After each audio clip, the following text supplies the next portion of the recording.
Today I become the manager of Blackburn Rovers, but not the Blackburn that you know of present day in the Championship, because we are taking a trip back in time to 2007 where Blackburn were in the Premiership under Mark Hughes with Robbie Savage as captain and some classic Barclays Premier League players. And that's because we are using the retro database by the mad scientist and Mr. Tiny, and we're going to be trying to take Blackburn Rovers back to title winners, something they achieved just over a decade before this under Kenny Dalglish. So that is my challenge as Blackburn Rovers manager now, to make them champions of England once again, while starting right in the middle of Fergie's mighty Manchester United era, with a prime Ballon d'Or winning Cristiano Ronaldo. So I need to build a fantastic team here at Blackburn Rovers. But I have the hindsight in knowing the future, because all of the new gens are real players as they are due to come through. So let's jump straight into the first few months in charge of Blackburn, as I aim to turn this side into title winners. Now straight away, I've also gone retro with a classic 4-4-2 of all of these legends, and I'm looking at this side and I'm thinking we need another midfielder.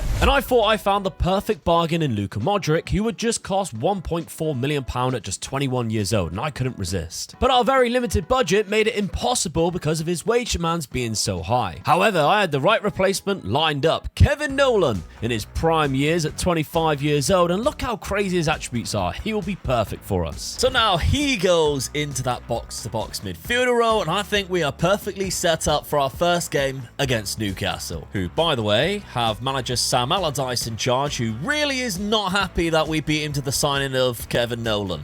Like, that's his boy, and I understand it. And his Newcastle team and Michael Owen really made us pay by battering us 3-1 at St James's Park. Thankfully, though, it wasn't long before we managed to get our own win on the board, a 3-0 one against Spurs in the following game, but we did end up going on to lose against Chelsea in the following match, but again, they have Avram Grant in charge and one of the best sides in the league, which is not a bad start. And to put it into perspective, the season preview actually sits us down in 9th place. However, Blackburn in real life finished in 7th. So a 7th place finish is exactly what I'm aiming to achieve in season number 1. And with a decent start, we thought we were going to make it a great start when we took the lead against Manchester United in September. But Wayne Rooney had other ideas alongside Carlos Tevez, his strike partner, who scored earlier, and Rooney equalised. And considering it was at Old Trafford too, I was very happy, but then we let ourselves down, losing to both Portsmouth and Birmingham. October picked up for Blackburn though, as we won 3 games out of 4, scoring a lot of goals, with our only loss coming against Liverpool at Anfield, which now sits us in 8th place in the Premier League,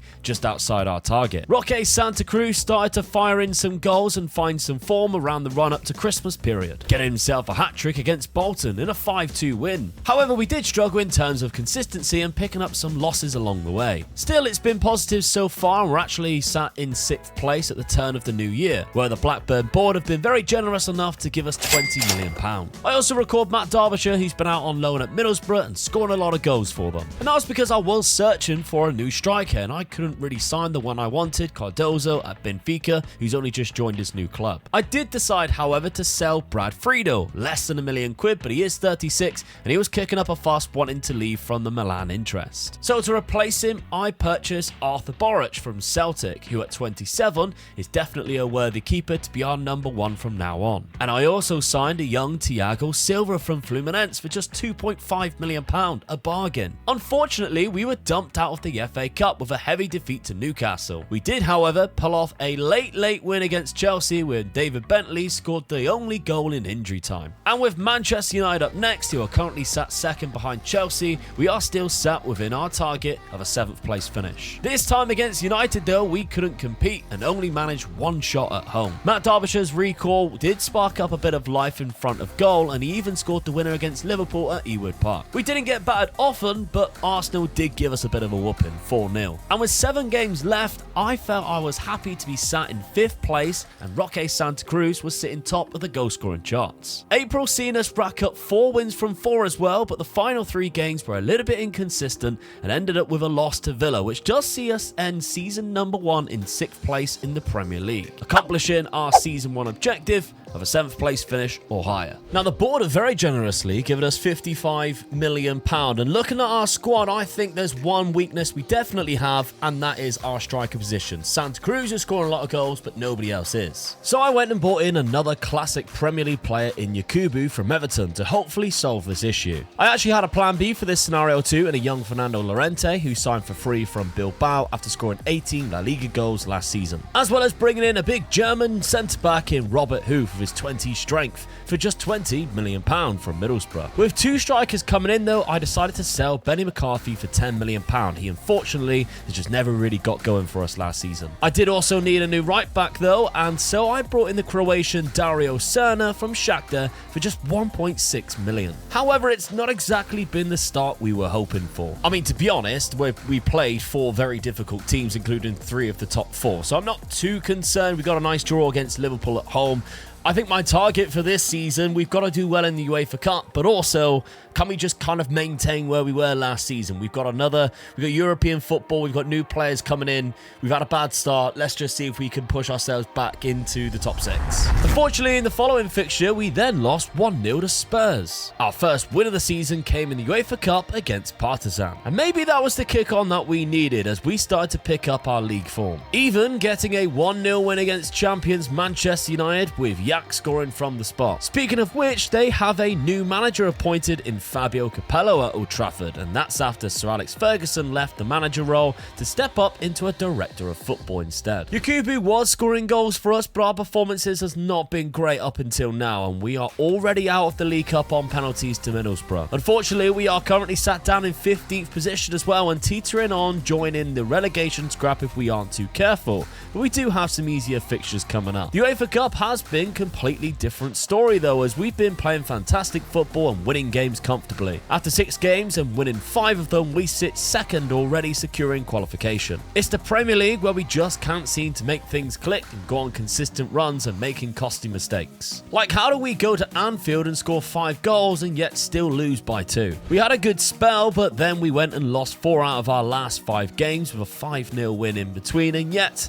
now sit in mid-table. Offers were coming in for players I didn't really want to sell though, and we do have a bit of a January transfer budget. However, I couldn't really seem to find the players that I wanted though, and the results had started picking up again. And the January did see us pick up an away win to Arsenal, a 5-4 win over West Brom, and a 10-0 win in the UEFA Cup. In February, we won every game other than this 4-0 loss to Manchester United, even going through the FA Cup 5th round, and we now have shot ourselves up into 8th place in the Premier League. In Europe, we got past Steaua of Romania in the UEFA Cup round of 16 after winning 3-1 on aggregate, as well as picking up 3 wins and a draw in the Premier League games we played in March. April though was a bit of a downer, as we did lose once again to Manchester United in the FA Cup quarter-final, and Heerenveen also knocked us out of the UEFA Cup quarter-finals too, as well as dropping some silly points in the Premier League. However, with 3 games to go, we kind of can only realistically finish in 8th place because of the points above and behind us, which is exactly what seemed to happen, and a season which could have offered a lot more ended fairly flat with a bad league finish and 2 quarter-final exits. Matt Derbyshire really stepped up as our only positive with 28 goals this season, and I was slightly disappointed with the performance of Yakubu after a hot start,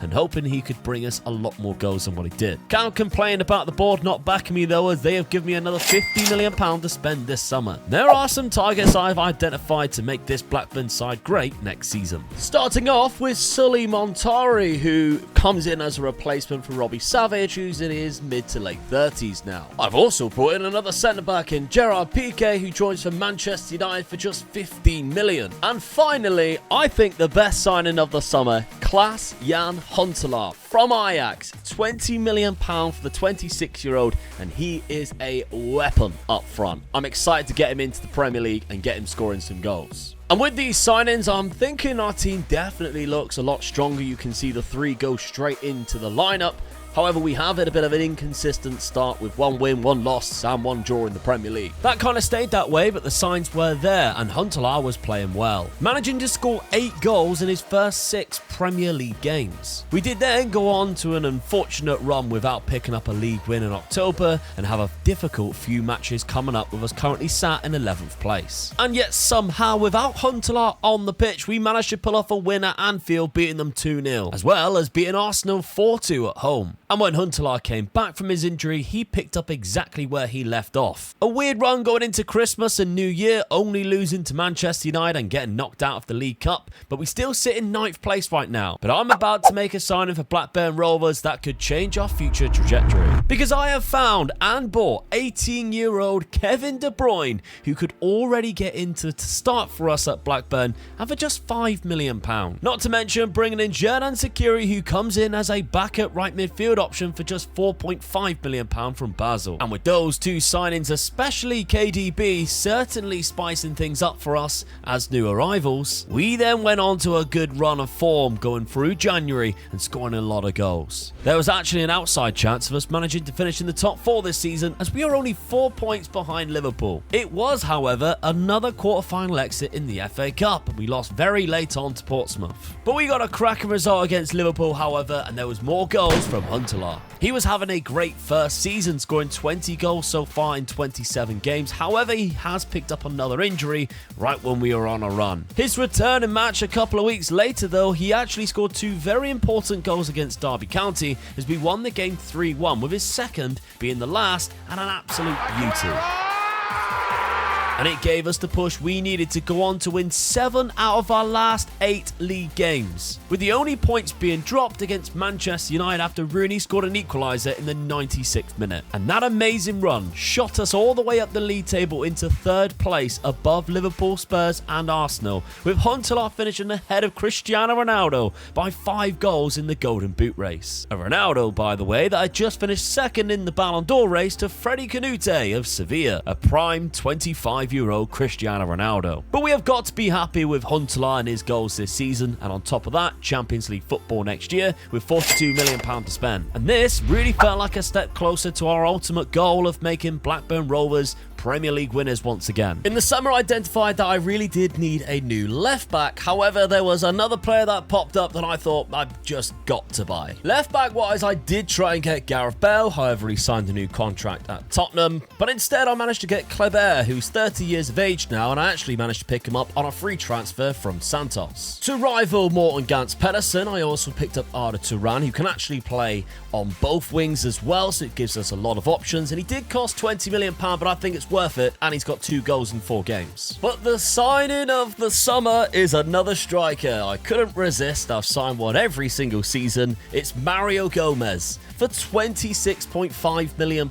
It's a lot of money, but this guy's absolutely fantastic. He's 25 years of age. He was at Stuttgart. Didn't have a great season last season, but the season before that, he did get 22 goals. Hasn't got any for me right now, but I'm hoping that changes. And I'm willing to try something different going into this next season. If you remember my Fiorentina tactic that I built, well, I've changed it ever so slightly, and I've dropped another striker and gave it to shadow striker Kevin De Bruyne, because naturally he can't play there, but I actually think he will do wonders for us in that position. It's not been a great start to season number 4 though, with an opening win to Birmingham being a bit of false hope for us to then lose to Wigan with the same result. Mario Gomez did eventually find his feet and scored some important goals at the start of the season, but it was actually Yakubu who was stepping up in the Champions League to win our first game in the competition. Our form was far from perfect and rather flawed, and it was meaning that we were already sitting 20 points behind Manchester United in the Premier League though. However, in the Champions League, we had to play against the best team in the world on paper, Barcelona, with Lionel Messi scoring 2 goals and assisting Ronaldinho at the Nou Camp. But still, we didn't do too bad, only losing 3-2. We managed to qualify for the knockout playoff round by securing a 15th place finish after winning some really big games, including AC Milan, which then meant we went on to play Benfica in the playoff round and beat them 8-4 on aggregate. We were also picking up great wins in the league too, and Huntelaar was scoring goals for fun again. We are in 8th place still though, after trying to rescue our bad start. Unfortunately for us in the Champions League, we were torn apart by Carlos Tevez and Ronaldo in both legs in the round of 16, being eliminated 6-3 on aggregate by Manchester United. We did, however, get our payback after beating them at Old Trafford in the league though, but we were still way off the pace and still 8 points off of the top 4. What might have saved our season is an FA Cup, as we find ourselves in the semi-final against Newcastle, which was won by an unexpected left-footed curling effort by Kevin Nolan right in the top corner, as we find ourselves with just Chelsea to beat for some silverware. And we go into the final off of a 7-game winning streak right now in the Premier League, as we have somehow clawed our way back into the Champions League spots again next season, finishing in 5th. FA Cup final time, and we didn't get off to the best of starts though, as Chelsea scored after just 6 minutes at Wembley. Another 6 minutes go past and we are conceding once again, this time through John Obi Mikel. We finally found a foothold in the match and Mario Gomez pulled one back for us to make it 2-1. But we just didn't have the killer instinct that Chelsea had on the day, and they scored a third and finished us off before half time with a 4th. So it's kind of a weird season really, because we really could have done with a trophy, but at least we somewhat salvaged a good league finish after our poor start. I'm just concerned that we seem to have strengthened our team, and yet we have seemed to go backwards instead of pushing for a title win. De Bruyne is playing outstanding for us though, which is a good positive, and enjoying that shadow striker role and developing really well. And I'm kind of out of position now where I don't know how to spend the £60 million transfer budget they've given me this summer. With good rotation options and players still developing, it's hard to decide exactly what is going to take this club to the next level. So while I contemplate that, you've got this far in the video, you must be enjoying it. Why don't you press that subscribe button and help us get to 150k. Now, one of the things I was a little bit unsure with was the progression of some of the players I did buy. For instance, Gerard Piqué is a good centre-back, but there are better options. And in real life, I know it's silly, but replacing him with Michael Dawson actually is a bit of an upgrade in this world of Football Manager. Michael Dawson on here has phenomenal attributes, especially in the mentals category, and we did have to pay quite a lot of money to get him out of Spurs. £35 million, I think it's worth it. Now, normally we've been playing shadow striker for Kevin De Bruyne, and he has been doing very well in this, but arguably he's also my best centre midfielder. So really I was looking for an upgrade in either the centre midfield spot or the shadow striker role. I found a really good one. Yes, because I went and spent £25 million on Antoine Griezmann, which is also the reason why I've switched it to the left-hand side, so that Griezmann can then be basically on his left foot as he goes through on goal, and we've got 2 right-footed players in the centre and on the right. I think that just gives us more balance. And if Griezmann can then develop into what he has, he's a fantastic potential. He's only 20 years of age. We might be better off in the long run.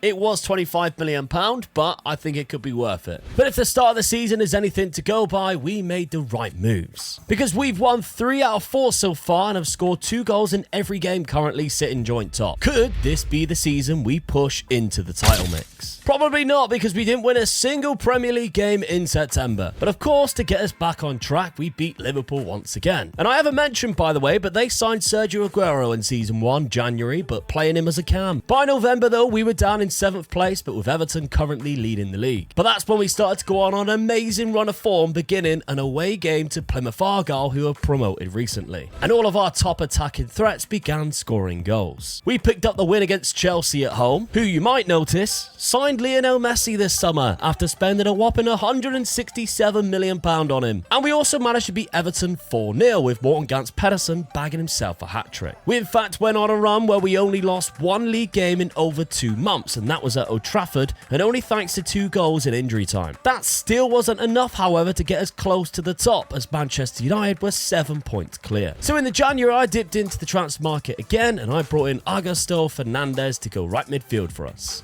Throughout January, our league form continued to be great for us, and we only dropped 2 points. In other competitions, we finished 14th place in the Champions League phase. And we reached the semi-finals of the League Cup, only losing to Arsenal on penalties. Only to play them in the following match in the Premier League this time, where we beat them 2-0 and push ourselves back into the top 3 of the table. But it was penalties once again that stopped us from progressing in the Champions League after an impressive comeback in Milan. But it was also Manchester United who cost us from going through to the FA Cup. I feel like that that's happened more than once. Even after all that though, we kept our composure in the Premier League, only dropping 4 points and winning so many games, only to still be 8 points behind Manchester United, who now, by the way, had Frank Rijkaard in charge after Fabio Capello actually left 2 seasons into becoming the manager of Roma. And so we continued to push on in the league and even managed to pull off a 96th minute winner from Cerna to beat Manchester United to get 3 points. However, the rest of our form was rather spotty and we even lost our final game of the season, which ended us in 2nd place and still 7 points off of the champions. But the firepower we now have at our disposal is rather impressive and I feel like we are close to challenging them and putting on a real title race, because some of our players now are developing into world-class talents. And we've been given a huge £77 million to help improve this summer. So now again, we ask the question, where do we improve? Now, I do know one thing. We're losing Cerna right back. He's decided to not sign a contract and move away, so we definitely need a right back. But I ain't going to spend that much money on a right back. Maybe I need to upgrade the goalkeeper situation too. And hopefully those changes or additions can help us win a title in Season 6. I struggle to find a keeper that is better than Boric, but Remy Ryu joins us and does become our new number 1 for just 15 million. This signing though is a stroke of genius, as Sadio Mane at just 20 years old is a fantastic natural left winger and costs just 17 million. Now I will admit I used a lot of installments for this next signing, but we really needed a right back and I wanted to make sure I got one of the world's best in Rafinha, who can do it all. And the new signings came in and made an immediate difference as well. The goalkeeper was earning clean sheets and the team was getting results, like the 4th match of the season, going to champions at Old Trafford and coming away with a comfortable 2-0 win. In fact, it was only a Sergio Aguero goal at Anfield that prevented us from winning our first 5 games. Things continued to be great until Everton came to Ewood Park and gave us our first loss, which Didier Drogba then replicated 2 weeks later for Chelsea. And by New Year, Manchester United snuck ahead by 3 points because of those losses. But we have the chance to beat them in mid-January again at home, which we managed to pull off thanks to a lucky or mazy run from the Argentinian winger Fernandez, scoring the only goal of the game. And yet despite this unbelievable run, we still weren't top of the league because of goal difference. They were also the team to be ahead of us in the Champions League phase as well after going unbeaten.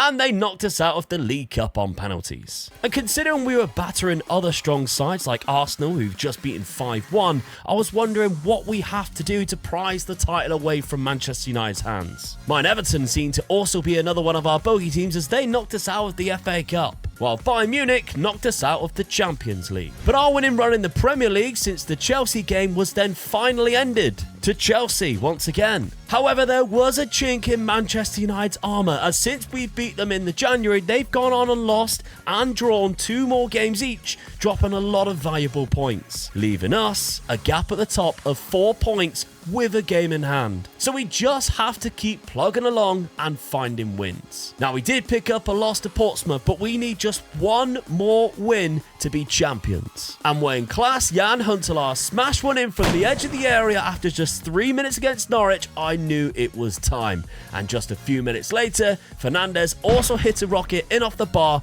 and the day was ours. And eventually we beat Norwich 5-0 in that game. And with 2 games to spare, we were crowned champions ahead of Arsenal, as Manchester United dropped even more points. Finally achieving our ultimate goal of winning the Premier League again with Blackburn Rovers. We even won our last 2 games 6-0, 3-0. We got 96 points overall, and I'm so happy we built a fantastic side here. So I really hope you enjoyed the video. Smash that subscribe button if you haven't done so, because we've got plenty more coming up before FM25 drops. Just like this video on screen right now, because I found myself a wonder kid and I gave myself the task of trying to help him win the Ballon d'Or.